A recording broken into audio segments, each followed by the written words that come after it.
இந்த வீடியோல இன்னைக்கு நம்ம பார்க்க போறது இன்குபேட்டர் மூலம் நம்ம கோழி முட்டையிலிருந்து எப்படி குஞ்சு பொரிக்குது அதை தான் நம்ம பார்க்க போறோம். முட்டையிலிருந்து கோழி முழுசா உருவாகிறதுக்கு 21 நாள் ஆகும். இது ஸ்டாண்டர்ட் இன்குபேஷன் பீரியட். நம்ம இப்போ இந்த வீடியோல ஒரு நாள் அந்த முட்டையில இருக்க growth-ஐயும் நம்ம பார்க்க போறோம். அது பார்க்குற அந்த ப்ராசஸ் பேர் தான் கேண்ட்லிங் சொல்லுவாங்க. அதாவது ஒரு சின்ன லைட்ல நம்ம வெளிச்சத்துல அந்த முட்டையை வச்சு பார்க்கும்போது நமக்கு அதுல growth தெரியும். சரி, இனி நம்ம இந்த இன்குபேட்டரை எப்படி செட் பண்றதுன்னு பார்க்கலாம்.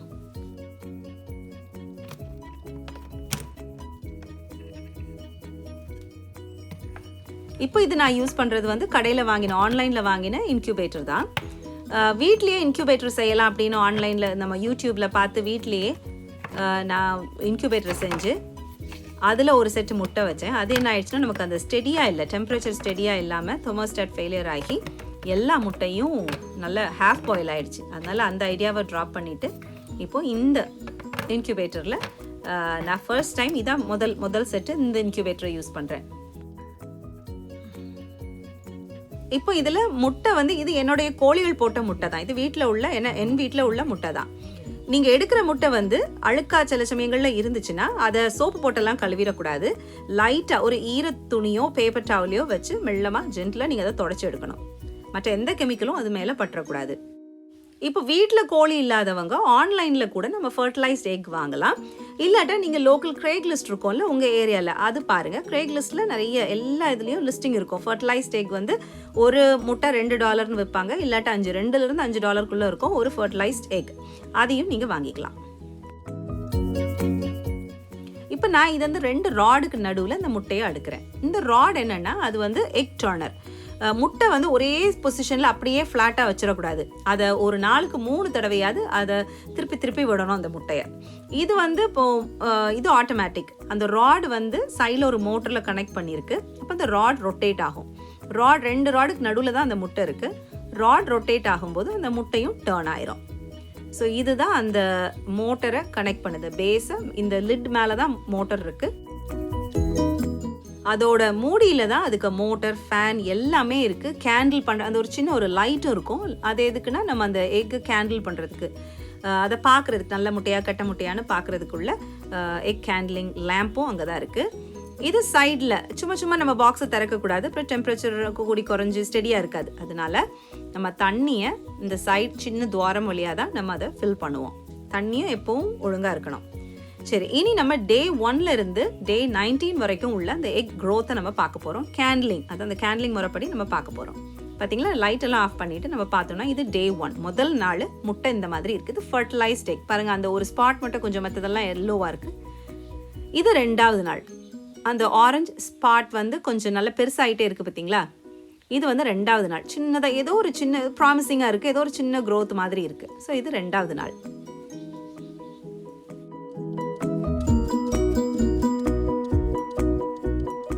இது 3வது நாள். அந்த ஆரஞ்சு ஸ்பாட் கிட்ட இருந்து கொஞ்சம் ஃபெயிண்டாக லைன்ஸ் மாதிரி தெரியுது. வெயினாக நாளைக்கு பார்த்தீங்கன்னா அது நல்ல வெயினாகவே நல்லா டெவலப் ஆயிரும்.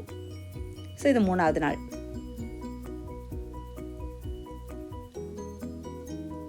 இது 4வது நாள். பாருங்கள், அந்த ஒரு பிளாக் டாட் அதுதான் அதுக்கு கண்ணாக வரும், அந்த கோழி குஞ்சுக்கு கண்ணு. 4வது நாள் அந்த பிளாக் ஸ்பாட் கொஞ்சம் நல்லாவே அசையவே செய்யும். அதில் மூமெண்ட்டே இருக்கும்.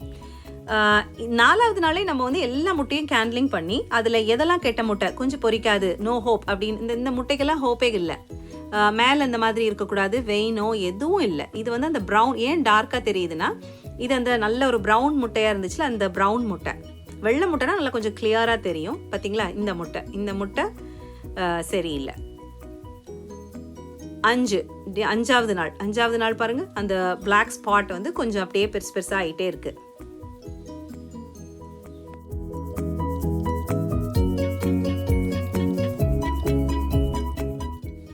இது டே 6. பாருங்க, அந்த எம்ப்ரியோ மேலே கொஞ்சம் மூவ் ஆகுது பாருங்க, கீழே மேலே அந்த மாதிரி ஸ்விம் ஆகுது முட்டைக்குள்ள.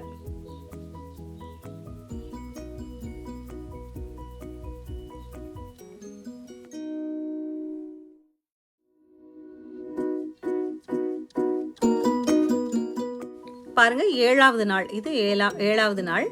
கொஞ்சம் நல்ல அந்த பெருசு அந்த எம்ப்ரியோ கொஞ்சம் பெருசாகிக்கிட்டே வருது பார்த்தீங்களா. இது 8வது நாள். ஒரு வாரம் முடிஞ்சிருச்சு. ஒரு வாரம் முடிஞ்சு ஒரு நாள்.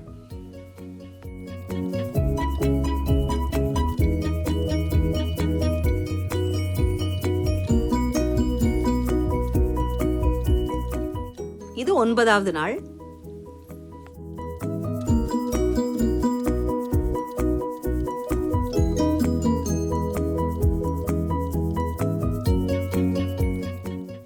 இது 10வது நாள். பாருங்க அந்த கேப் குறைஞ்சிக்கிட்டே வருது பார்த்தீங்களா. 10வது நாள் நல்லா ஃபாஸ்டா வளருது.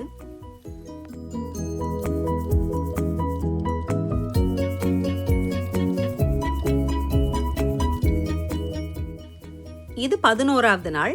இன்னும் 8 நாள்ல நமக்கு கோழி குஞ்சு வெளியில வந்துடும். 21 நாள் கணக்கு, ஸ்டாண்டர்ட் கணக்கு. ஆனா இந்த பிரீட் இப்போ நான் வச்சிருக்கிற வீட்டில் வச்சிருக்கிற பிரீட் 19வது நாள்லேயே கோழி குஞ்சு வந்துடுது வெளியில.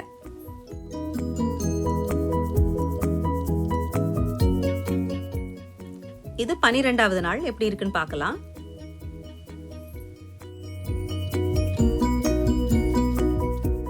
இப்போ நான் வியூவர்ஸ் எல்லாருக்கும் ஒரு குவிஸ் வைக்க போறேன். இப்போ நான் ஒரு முட்டை காட்ட போறேன். 13வது நாள் அந்த முட்டை நீங்க அது நல்ல முட்டையா கெட்ட முட்டையான்னு நீங்க பார்த்து சொல்லுங்க.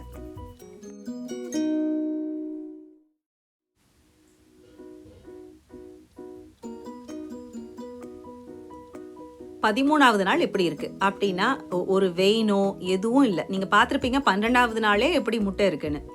இந்த முட்டை எம்ப்ரியோ டெவலப் ஆக ஆரம்பிச்சிருக்கு. அப்புறம் அது என்ன ரீசனோ தெரியல, அது ஸ்டாப் ஆயிடுச்சு. 13வது நாள் முட்டை இந்த மாதிரி இருக்கணும், அதாவது ஃபுல்லாக இருக்கணும், காலியாக இல்லாமல். நமக்கு கேண்டில் பண்ணும்போது அது நல்லா டார்க்காக இப்படி இருக்கணும். கீழே ஒரு ஏர் சாக் இருக்கணும், ஏர் பாக்கெட் மாதிரி கீழே டெவலப் ஆகிருக்கணும்.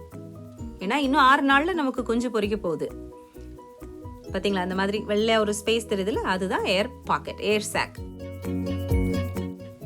ஓகே, இதை பார்த்துட்டு இருக்க வியூவர்ஸ் சொல்லுங்க பார்க்கலாம். 14வது நாள் இந்த முட்டை இந்த மாதிரி இருக்கு. நம்ம கேண்டில் பண்ணும்போது இந்த மாதிரி இருக்க முட்டை. ஸோ இது நல்ல முட்டையா கெட்ட முட்டையா? 14வது நாள்னா இன்னும் 5 நாள்ல குஞ்சு பொரிக்கணும். ஆனா முட்டை நமக்கு இந்த மாதிரி இருக்கு. ஐயோ, வேஸ்டா போச்சு இந்த முட்டை. கரு உருவாக ஆரம்பிச்சிருக்கு, அப்புறம் அது ஸ்டாப் ஆயிடுச்சு. அப்படியே அது இனி வராது. 14வது நாள் முட்டை இந்த மாதிரி இருக்கணும்.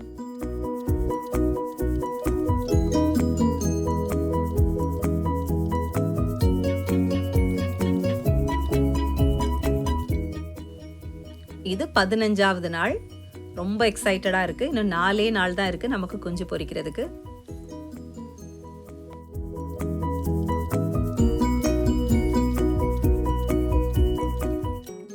இது டே 15. டே 15ல முட்டை இந்த மாதிரி இருக்கு. இது வேஸ்ட் முட்டை. நம்ம 4வது நாளே நமக்கு தெரிஞ்சிடும், கேண்ட்லிங் பண்ணும்போது அந்த முட்டை வருமா வராதான்னு தெரிஞ்சிடும். இது நான் உங்களுக்கு வீடியோவில் காட்டுறதுக்காக நான் வச்சிருக்கேன் இந்த முட்டையில. ஸோ இது வேஸ்ட் முட்டை. இனி அடுத்து 16வது நாள் எப்படி இருக்குன்னு பார்க்கலாம். பாருங்க, அது அந்த ஒயிட் ரிங்குக்கு மேலே துடிக்கிறது தெரியுது பாருங்க, மூவ் ஆகுது இல்லையா? இன்னும் 3 நாள்ல குஞ்சு வெளியில வந்துடும். ரெடி ஆயாச்சு.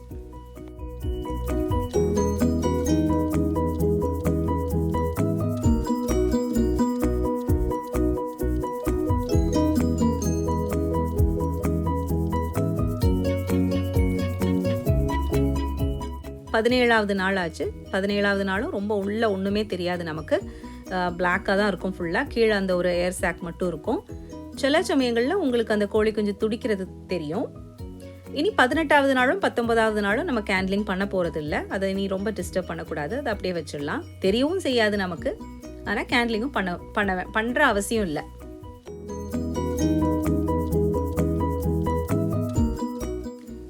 இந்த பேட்ச்ல இவர் தான் ஃபர்ஸ்ட் பார்ன். 19வது நாள் காலையிலேயே இவர் வெளியில் வந்துட்டாரு தலைவர். இவன் பேரு ரன்னர். ரொம்ப துருதுருன்னு இருப்பான். நம்ம எங்கெல்லாம் போகிறோமோ அங்கெல்லாம் பின்னால் வருவான். நான் 2 பேட்ச் கோழி குஞ்சு வச்சு எடுத்திருக்கோம். ஒரு கோழி குஞ்சு இப்படி எங்கள் பின்னால் இப்படி ஃபாலோ பண்ணாது. ஆனால் இவன் மட்டும் எங்கள் பின்னாலேயே வருவான்.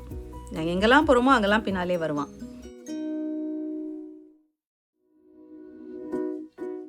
இப்போ இந்த முட்டையிலேருந்து வந்த கோழி குஞ்சுகளுக்கு நம்ம ஹீட் லேம்ப் வைக்கணும். அதே இது இப்போ அம்மா கிட்டேருந்து வந்துச்சுன்னா அது அம்மா அந்த ரெக்கைக்குள்ளே நல்லா சூடாக வச்சுருக்கோம். இப்போ நமக்கு இது அம்மாலாம் இதுக்கு கிடையாதுல்ல, இன்குபேட்டர் பேபி தானே. ஸோ அதனால இதுக்கு நம்ம ஆர்டிஃபிஷியலாக ஹீட் லேம்ப் வச்சு அதை நல்லா வார்மாக வைக்கணும். இப்போ ரன்னருக்கு இவன் தான் ரன்னருக்கு அப்புறம் கொஞ்சம் கொஞ்சம் கேப்லேயே மற்ற முட்டைகளும் பொரிக்க ஆரம்பிச்சிருச்சு.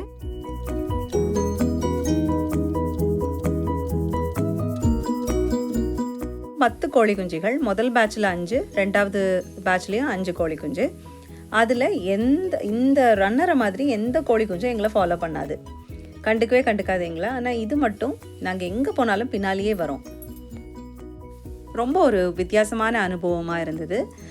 நம்ம ஊரில் நான் பார்த்துருக்கேன், பாட்டி வீட்டில் பார்த்துருக்கேன். பாட்டி அம்மாலாம் நாங்கள் ஊரில் இருந்தப்போ கோழி முட்டை அடை வச்சு அது குஞ்சு பொரிக்கிறத பார்த்துருக்கோம், நேச்சுரல் வேயில் பார்த்துருக்கோம். இதை மாதிரி ஆர்டிஃபிஷியலாக, அதுவும் நம்ம வீட்லேயே இன்குபேட்டரில் வச்சு கோழி குஞ்சு வரதுன்றது ரொம்ப முதல் தடவை. எனக்கு ரெண்டு பேட்ச் வச்சுட்டேன். ஸோ முதல் பேட்ச் வைக்கும் போதெல்லாம் ரொம்ப த்ரில்லிங்காக, ரொம்ப ஒரு எக்ஸைட்டடாக இருந்தது. வீடியோ கண்டிப்பாக உங்கள் எல்லாருக்கும் பிடிச்சிருக்கோன்னு நினைக்கிறேன். அது மட்டும் இல்லை, இவ்வளவு நேரம் பொறுமையாக இந்த வீடியோவை இவ்வளவு நேரம் பார்த்த உங்கள் எல்லாருக்கும் என்னுடைய நன்றிகள். முடிஞ்சால் இதை 2 பேருக்காவது ஷேர் பண்ணுங்கள். இன்னும் என்னுடைய சேனலை சப்ஸ்கிரைப் பண்ணாமல் இருந்தீங்கன்னா மறந்துடாமல் உடனே சப்ஸ்கிரைப் பண்ணிவிடுங்க. தேங்க்ஸ் ஃபார் வாட்சிங். பாய்.